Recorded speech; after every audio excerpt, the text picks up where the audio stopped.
திருப்பாவை பாசுரம் 24. இந்த பாசுரத்தில் ஆண்டாள் கிருஷ்ணனின் மாபெரும் திருவடிகளை போற்றுகிறாள்.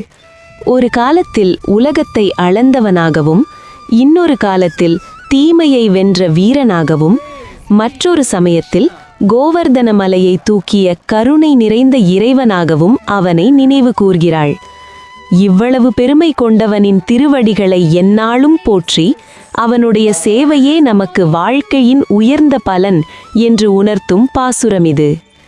எம்பாவாய். நன்றி.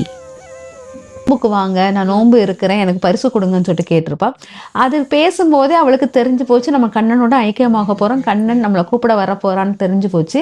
அதனால் 27வதுல கண்ணனோட ஐக்கியமாகிற கூடார வழியாக உருவெடுத்து ஐக்கியமாயிருவா. செய்யறது மூலயமா அவங்க ஒன்று சேர வாய்ப்பு இருக்கு அப்படின்னு சொன்னீங்க. இந்த கூடாரவள்ளி விரதம் இருக்கக்கூடிய முறை என்ன? எந்த நாளில் இது இருக்கணும்? மார்கழி 27ஆம் தேதி. அந்த 27ஆம் தேதி ஜனவரி 11ஆம் தேதியாக வருது.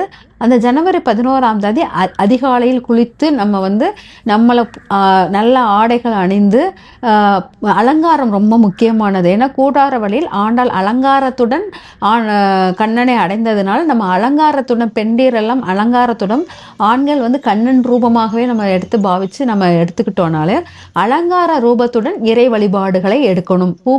கண்டிப்பாக பூக்கள் அணியணும் பெண்கள். ஆனால் பூக்கள் அணிந்து நம்ம விரதம்ங்கிறது என்னன்னா, காலையிலேருந்து அவள் கூடார வழி, அவள் காலையிலே போய் பாடல் பாடி ஐக்கியமாயிருவா.